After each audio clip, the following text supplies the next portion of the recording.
هر څوک ښه ژوند غواړي. ژوند یعنی په خپل کور،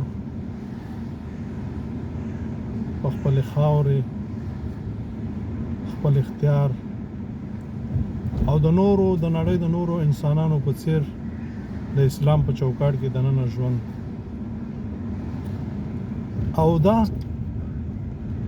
مونږه د خپل تجربو او په نړۍ کې د ګرځېدو سره ولیدل چې کوم کامونه چې یو دی یووالی لري،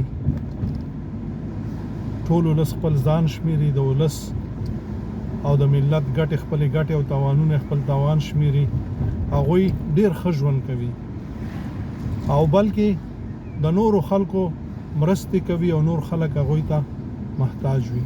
نو راځئ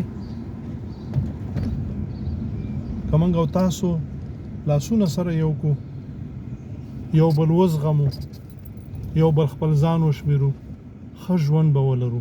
په ځای د دې چې غلامي وکړو، په ځای د دې چې د خلکو لاندې ژوند وکړو، د نورو قومونو لاندې ژوند وکړو، لاس سره یو کو، دغه نوکریانې، دغه کاروبار، دغه پیسې دا به ډېره په حلاله طریقه باندې وګټو او ډېر ښه ژوند به ولرو او ورسره به د خدای پاک عبادات وکړو، خدای پاک به راضي کړو.